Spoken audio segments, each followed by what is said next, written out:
प्रिय पत्रकार साथियों, दिल्ली प्रदेश कांग्रेस कमेटी के सभागार में आप सभी लोगों का स्वागत है। आज दिल्ली प्रदेश कांग्रेस कमेटी का सौभाग्य है कि इस देश की सबसे मुखर आवाज, इस देश के दलितों का, सर्वहारा वर्ग का, समाज के अंतिम पंक्ति में खड़े हुए लोगों के न्याय की निर्णायक लड़ाई लड़ने वाले एक ऐसे पुरोधा हम लोगों के बीच है जिन्होंने संकल्प लिया है कि समाज के अंतिम पंक्ति के लोगों को जब तक न्याय नहीं मिलेगा तब तक अंथक योद्धा की तरह उनके न्याय की आवाज मुखरता से उठाते रहेंगे। उदित राज जी जब अपने विचार व्यक्त करते हैं तो वो हजारों वर्षों की दलितों के, पिछड़ों के दमन की वेदना के स्वर आपको सुनाई देंगे। न सिर्फ स्वर सुनाई देंगे अपितु समाधान के रास्ते पर भी वो आगे बढ़ रहे हैं। मैं दिल्ली प्रदेश कांग्रेस कमेटी के सभागार में उनका स्वागत करता हूं। हमारे साथ राजस्थान से हमारे कम्युनिकेशन डिपार्टमेंट के लिए आए अरुण अग्रवाल जी का स्वागत करता हूं। मैं अस्मा जी जो तेलंगाना से हमारे साथ हैं उनका स्वागत करता हूं। मैं आग्रह करता हूं उदित राज साहब से कि वो इस पत्रकार वार्ता को आगे संबोधित करें। धन्यवाद अभय दुबे जी। आपने तो बहुत बड़ा परिचय दे दिया। आपका लगाव है कि यह देश का परसेप्शन है। हमारे साथ राजस्थान से आए अरुण जी हैं, आसमा जी हैं तेलंगाना से। मैं आज एक विषय पर बात करूंगा।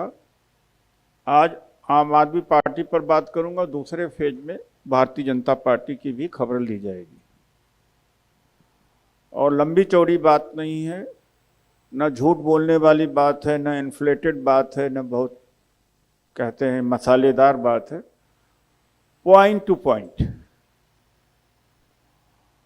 अभी हाल में केजरीवाल जी ने ग्रंथियों और पुजारियों को 18,000 रुपये महीने वेतन की घोषणा करी। हम उसका विरोध नहीं करते हैं, लेकिन 314 बुद्ध विहार हैं और करीब 150 वाल्मीकि मंदिर, इतना ही रविदासी मंदिर हैं, और जो गली मोहल्ले में चर्चेज हैं, बड़े गरीब लोग हैं, उनके लिए क्यों नहीं? ये सब बहुजन विचारधारा से हैं, रविदास हैं या भगवान गौतम बुद्ध हैं, वाल्मीकि जी हैं। यानी ये चेहरा जो इनका एक दलित विरोधी चेहरा। 11 राज्यसभा मेंबर इन्होंने बनाया, उसमें से एक एससी, एक ओबीसी नहीं मिलेगा। भारतीय जनता पार्टी तो गाहे बगाहे या भूल चूक में ओबीसी, एससी, एसटी को प्रतिनिधित्व दे भी देती है, लेकिन आम आदमी पार्टी में वो चीज दिखाई ही नहीं पड़ सकती। केवल वोट चाहिए इनका,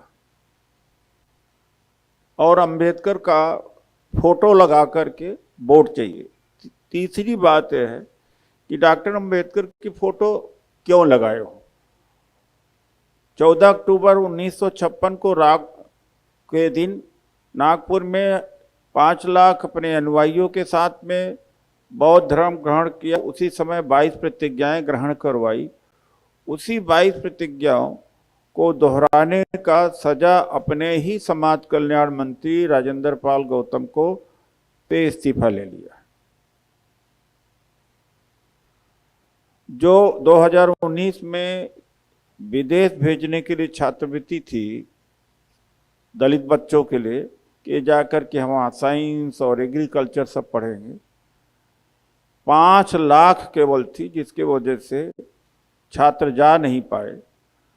और 25 लाख, कुल मिला के 25 लाख का वितरण हुआ। विज्ञापन हुआ 5 करोड़ का। और इसके अलावा जो लाखों पद खाली पड़े हुए हैं, और ख़ास तौर से जो contractual worker, temporary worker, MCD में उनको परमानेंट करने की बात कही थी इन्होंने। परमानेंट तो दूर बल्कि निजीकरण कर दिया और उनको घर बैठा दिया, यानी इनका एक दलित विरोधी चेहरा समाज सामने आया। पंजाब में जब सत्ता में नहीं आए थे तो कहा था कि दलित उप मुख्यमंत्री होगा, उप मुख्यमंत्री नहीं बनाया उन्होंने। ये साफ साफ है, इतना दलित और पिछड़ा विरोधी कोई नहीं है। पिछड़ा का वोट चाहिए लेकिन जाति जनगणना के ऊपर मौन। माननीय राहुल गांधी जी ने भी सवाल किया है कि जाति जनगणना पर क्या आम आदमी पार्टी का रुख है, साफ करे। ये सवाल मैं केजरीवाल जी से पूछा हूं। 7 सवाल हैं हमारे, इन सवालों को हमने उनसे पूछा है। और 2006 में अर्जुन सिंह जी जब एचआरडी मिनिस्टर थे तो पिछड़ों को हायर एजुकेशन में रिजर्वेशन दिया था। उसके विरोध में फोरम फॉर इक्वलिटी का स्टार्ट किसने किया था? केजरीवाल जी ने उसका विरोध किया था, यानी पिछड़ों के आरक्षण का विरोध किया था इन्होंने कि पिछड़ों का वोट चाहिए इनको। और इसके बाद ये हमारे 8 सवाल हैं इनसे, हमने 8 सवाल इनसे किया है, फिर से मैं दोहरा देता हूं। और कल जो भिक्षु हैं, पुजारी हैं, कल जंतर मंतर पर केजरीवाल के सरकार के खिलाफ, केजरीवाल के खिलाफ प्रदर्शन करेंगे। 18,000 रुपये उनको भी घोषणा की जाए। 11 राज्यसभा मेंबर बनाए, एक भी SC ST OBC का नहीं है, दूसरा आरोप। तीसरा है कि स्कॉलरशिप के बारे में मैंने बता दिया कि नई बोतल में पुरानी शराब की डॉक्टर अंबेडकर स्कॉलरशिप विदेश पढ़ने का। पिछड़ों का विरोध इन्होंने किया 2008 में 7 में जब उन्हें हायर एजुकेशन में रिजर्वेशन मिला। 22 प्रतिज्ञाओं से इतनी घृणा, डॉक्टर अंबेडकर से इतनी घृणा कि जिस मंत्री ने 22 प्रतिज्ञाएं ग्रहण करी और करवाई उसको मंत्रिमंडल से निकाल दिया गया। और नौकरियां SC ST समाज को नहीं दी गई। नौकरी ही इनको प्रगति का एक प्रमुख रास्ता है, लेकिन जब से दिल्ली गवर्नमेंट आई है तब से गवर्नमेंट जॉब नहीं दिए गए, न रिक्रूट किए गए। और पंजाब की बात हमने बता दिया कि उप मुख्यमंत्री का पद देने का वायदा किया था, इन्होंने नहीं दिया, धोखा दिया।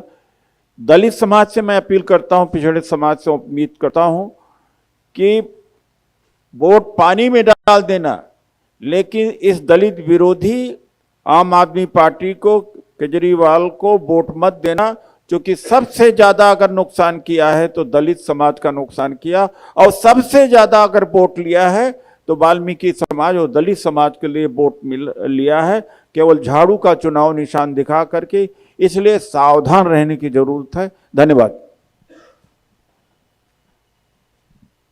आपके इसी संदर्भ में कोई सवाल हो तो आमंत्रित है। राहुल जी।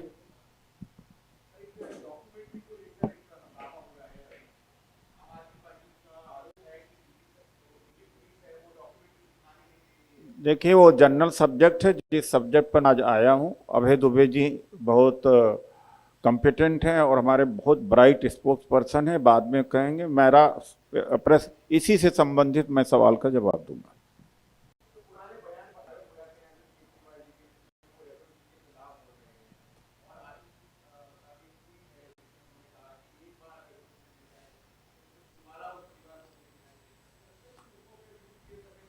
नहीं, व्यूज क्या, उन्होंने जड़ काट दी, नौकरी देना ही बंद कर दिया। और जो 2013-14 में सबसे बड़ा जो प्रॉमिस था, जो वाल्मीकि समाज, दलित समाज आकर्षण किया था कि सारे कॉन्ट्रेक्चुअल और टेम्परेरी एम्प्लॉइज हैं, चाहे टीचर्स हैं, चाहे जेई वगैरह हैं या सफाई कर्मी हैं, सबको परमानेंट किया गया। परमानेंट करना छोड़ दीजिए, DTC का निजीकरण हुआ, जल बोर्ड का निजीकरण हुआ, आउटसोर्सिंग का निजीकरण हुआ।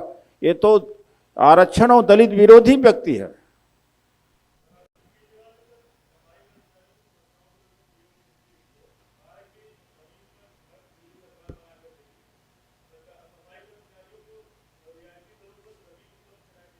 पहले की बात, पहले 13-14 में मुद्दा था कि सफाई कर्मचारियों को परमानेंट किया जाएगा। मैं सवाल करता हूं, एक सवाल एक के बाद एक सवाल ये खड़ा कर देते हैं, पीछे के लोग भूल जाते हैं। मैं पीछे का हिसाब मांगता हूं कि जो वाल्मीकि समाज के लाखों लाख एवजीदार थे, सफाई कर्मी थे, उनको परमानेंट करने की बात किया, परमानेंट किया ही नहीं उन्होंने।